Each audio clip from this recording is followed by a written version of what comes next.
बिनु पग चलय सुनय बिनु काना, आनन रहित सकल रस भोगी, विन बानी बक्ता बड़ जोगी। ओम साई राम। मित्रों, हमारे साईं किस प्रकार से कार्य करते हैं। बहुत सारे लोग हमारे जो साईं भक्त हैं, जो हमारे बंधु हैं, जो हमारे गुरु भाई हैं, जो साईं को गुरु मानते हैं, उन सभी लोग मुझसे एक ही क्वेश्चन करते हैं, मुझे साईं की भक्ति कैसे प्राप्त हो। यहाँ पर जो मैंने कहा ना कि बिनु पग चले सुने बिनु काना, आनन रहित सकल रस भोगी, बिन बानी बक्ता बड़ जोगी। ईश्वर क्या है?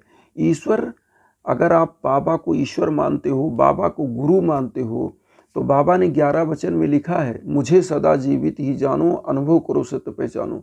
11 वचन में ये वचन है बाबा के। तो यहाँ पर वही चीज़ हमने कहा है कि ईश्वर क्या है? बिना हाथ पांव के चलता है, बिना आनंद के समस्त रसों का स्वादन करता है, बिना जीवा के वो बक्ता बड़ जोगी है, वो बोलता है। तो ईश्वर क्या है? बाबा की भक्ति जब प्राप्त होती है तो किस रूप में प्राप्त होती है? बाबा की भक्ति आप अगर डिसाइड करके बैठोगी कि बाबा की भक्ति मुझे मिल जाए, तो नहीं मिलने वाली। बाबा की भक्ति आपको अचानक से भी नहीं मिलती है।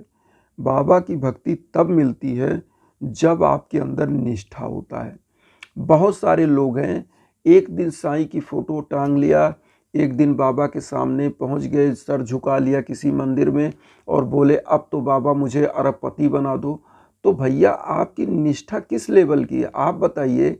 आपको एक माँ बाप पैदा करते हैं और उन माँ बाप को बुजुर्ग होने के बाद आप कितना सेवा करते हो। जब वो माँ बाप का देहावसान हो जाता है, तब उनकी संपत्ति के आप मालिक बनते हो।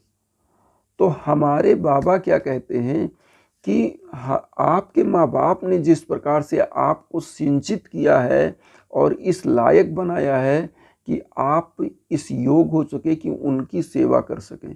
तो बाबा कहते हैं कि मैं भी आपको इस लायक बना रहा हूँ कि आप गरीबों, दीन दुखियों की सेवा करिए, माँ बाप की सेवा करिए, परिवार की सेवा करिए। तो बाबा की भक्ति जो है वो श्रद्धा में ही डिपेंड है। इसीलिए बाबा कहते हैं श्रद्धा सबरी। श्रद्धा और सबरी जहाँ पर है, वहाँ पर बाबा का निवास है। यहाँ पर मैं आप लोगों को बताना चाहूँगा कि जब साईं भक्ति आपको चाहिए तो आपके अंदर श्रद्धा किस रूप में चाहिए? श्रद्धा इस रूप में चाहिए कि जिस प्रकार से एक पुत्र अपनी माँ से कई बार जिद करता है, हट करता है कि नहीं मुझे ये चाहिए लेकिन मैं आपके लिए रहूँगा, मुझे भी वही हट, वही जिद, वही प्यार करना है कि बाबा से हम लोग ये कह सकें, ये बात कर सकें कि हम ये चीज़ चाहिए मुझे और यही चीज़ मैं लूँगा। तो जब इस रूप में आप बाबा से प्रेयर करोगे, निश्चित आपकी मनोकामनाएं पूर्ण होंगी, क्योंकि बाबा तो भक्त वत्सल हैं, भक्तों के बस में हैं। बाबा यही चाहते हैं कि आप एक कदम चलोगे, हम आपको 100 कदम ले चलेंगे। और मैं अपनी बात बताऊं मित्रों कि मुझे बाबा की भक्ति किस रूप में मिली।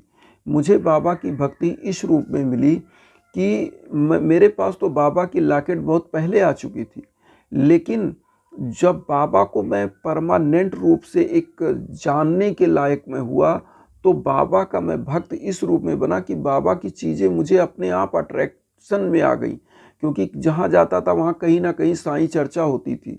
और बाबा जिसको चाहते हैं, मैं मित्रों एक चीज़ बता दूं, चमत्कार यही होता है उसके आसपास, जैसे ये जो मेरा ब्लॉग आप सुन रहे हो, इसके माध्यम से, किसी चर्चा के माध्यम से, बहुत चीज़ों के माध्यम से बाबा आपके पास पहुंच जाते हैं।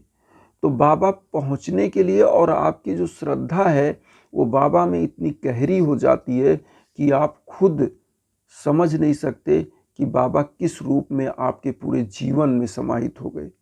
तो जब बाबा आपके पूरे जीवन में समाहित हो जाते हैं तो आपको ट्रायल करने की ज़रूरत नहीं है। आप जिस प्रकार से एक पेड़, जो छोटा सा पौधा, छोटा सा बीज आप लगाते हो, वो कोपल उसमें फूटते हैं, फिर धीरे धीरे वो टहनियाँ, तने, पत्तियाँ निकलती हैं और पौधा बड़ा होने लगता है। कहाँ से उसमें पानी, जड़ और उसमें पोषक तत्व आते हैं? क्योंकि वो चीज़ प्रभु ने दिया है उसको, उसकी जड़ें हैं, वो वहाँ से मिट्टी से पोषक तत्व ले रहा है, जल ले रहा है और धीरे धीरे प्रकाश संश्लेषण की क्रिया हो रही है और वो एक पौधा बन जा रहा है।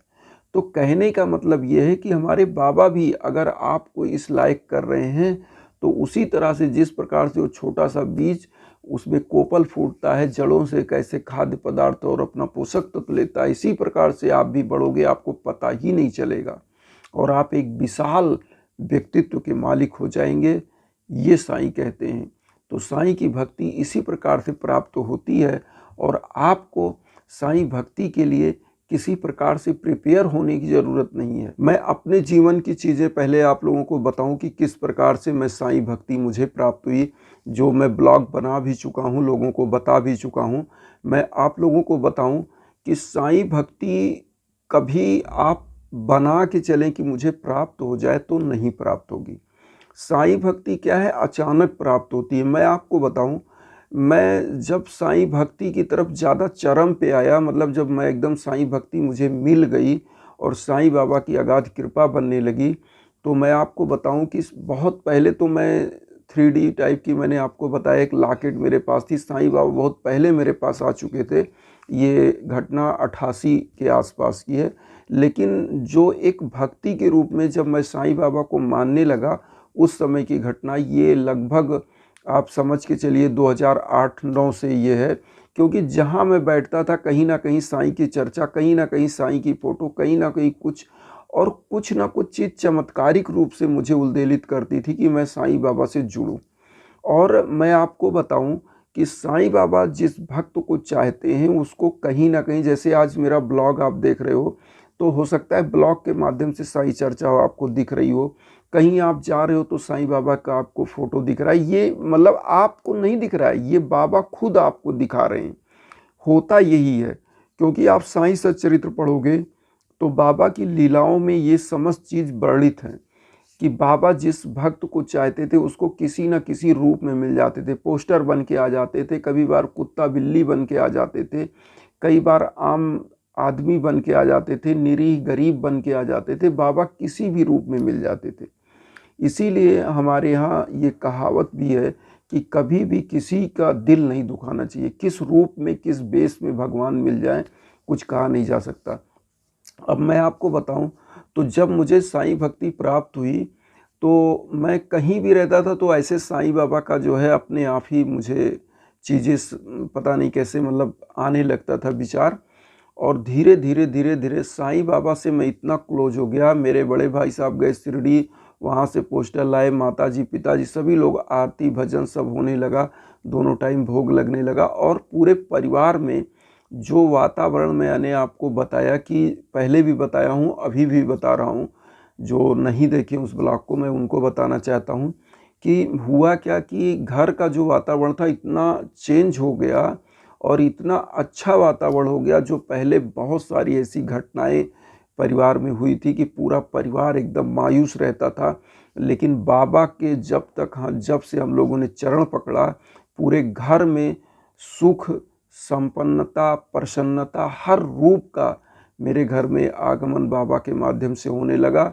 और पूरे परिवार में इसी प्रकार का जो है एक वातावरण बन गया कि दोनों टाइम बाबा की भोग और प्रसाद लेना, खाना, सबको उदी लगाना, साईं सच्चरित्र समय समय पर पढ़ना, सप्ताह पारायण करना।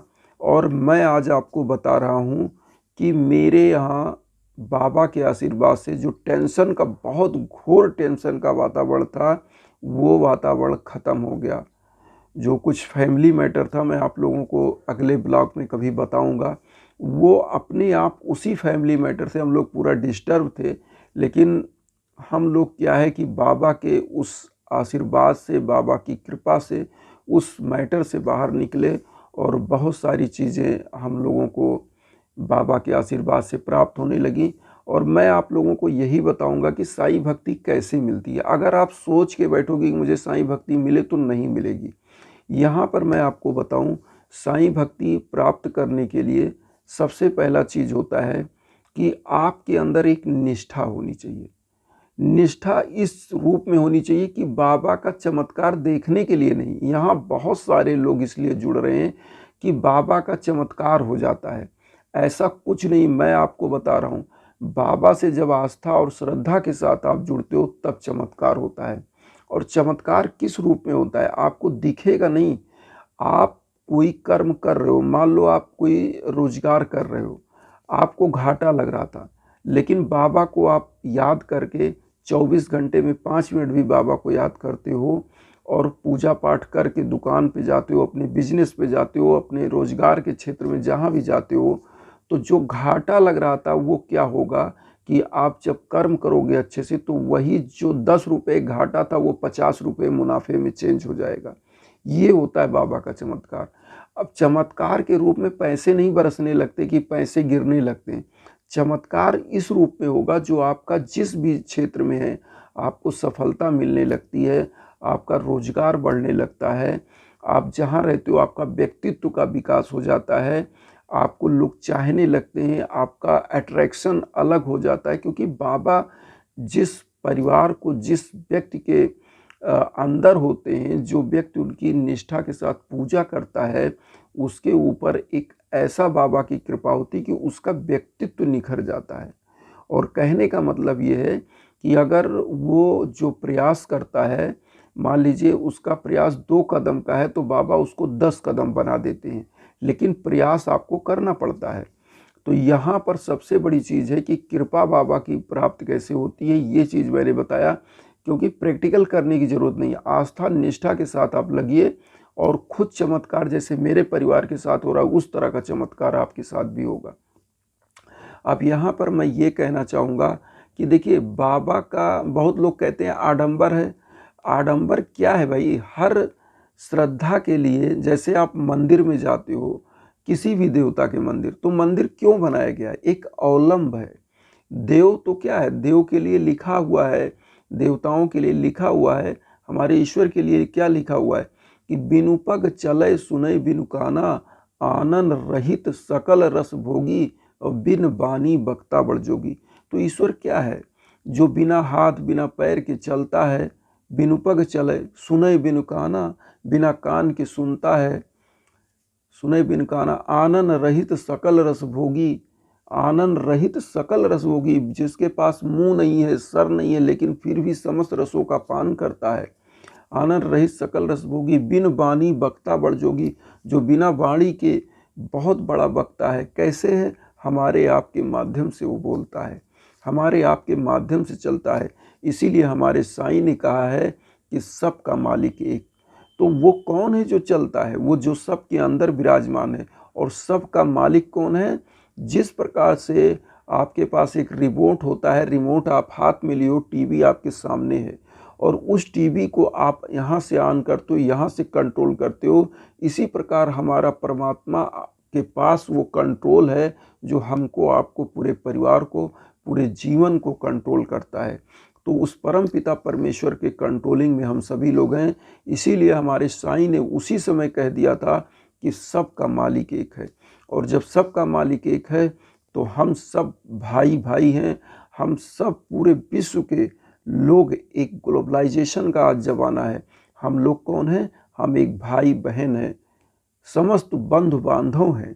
तो जब हम पूरे विश्व को इस एक बहन भाई के रूप में मानेंगे तो निश्चित ही हमारे बाबा का जो सपना था, जो हमारे बाबा वो विश्व बंधुत्व, गरीब दीन दुखी सभी को मानते थे, सबको एक समान उनका प्यार था, स्नेह था, तो निश्चित रूप से हम साईं की श्रद्धा की तरफ और बढ़ेंगे, साईं की भक्ति हमको और प्राप्त होगी। इसी प्रकार से कि हमको गरीबों दीन दुखियों की सेवा करना है, जो कमाना है उसमें 10% दान करना है, गरीबों को देना है। तो जब ये सोचेंगे तो साईं भक्ति अपने आप प्राप्त हो जाएगी। सोच करके, डिसाइड करके साईं भक्ति नहीं मिलती है। इसी के साथ ओम साई राम।